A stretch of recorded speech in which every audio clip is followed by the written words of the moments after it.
Bilang pakikiisa sa pagdiriwang ng Philippine Arbor Day 2026, nagsagawa ng iba't ibang tree at mangrove planting activities ang mga port management offices ng Philippine Ports Authority sa iba't ibang panig ng bansa bilang bahagi ng pagsusulong ng pangangalaga sa kalikasan.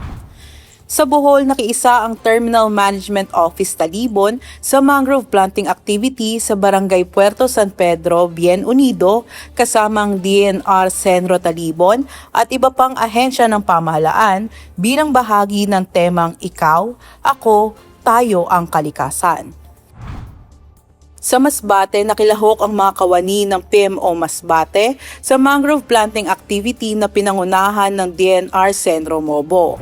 Samantala, nakiisa rin ang PMO Negros Oriental Siquijor sa tree planting activity sa Balinsasayaw Twin Lakes Natural Park sa Sibulan, Negros Oriental, kung saan nakapagtanim ang mga kalahok ng 300 punla mula sa 6 na indigenous tree species.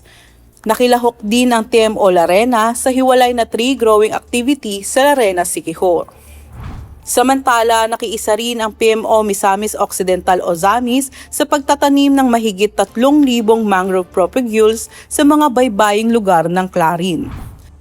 Sa Surigao City naman, nagtanim ng 400 indigenous duyok-duyok seedlings ang PMO Surigao kasama ang iba't ibang ahensya ng pamahalaan at mga pribadong katuwang sa parang-parang watershed bilang bahagi ng pagpapalawak ng forest cover at pangangalaga sa watershed ng lungsod.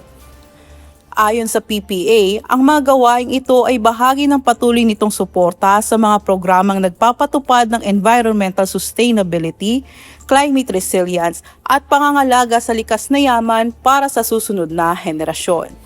Ani Morales para sa PPA TV.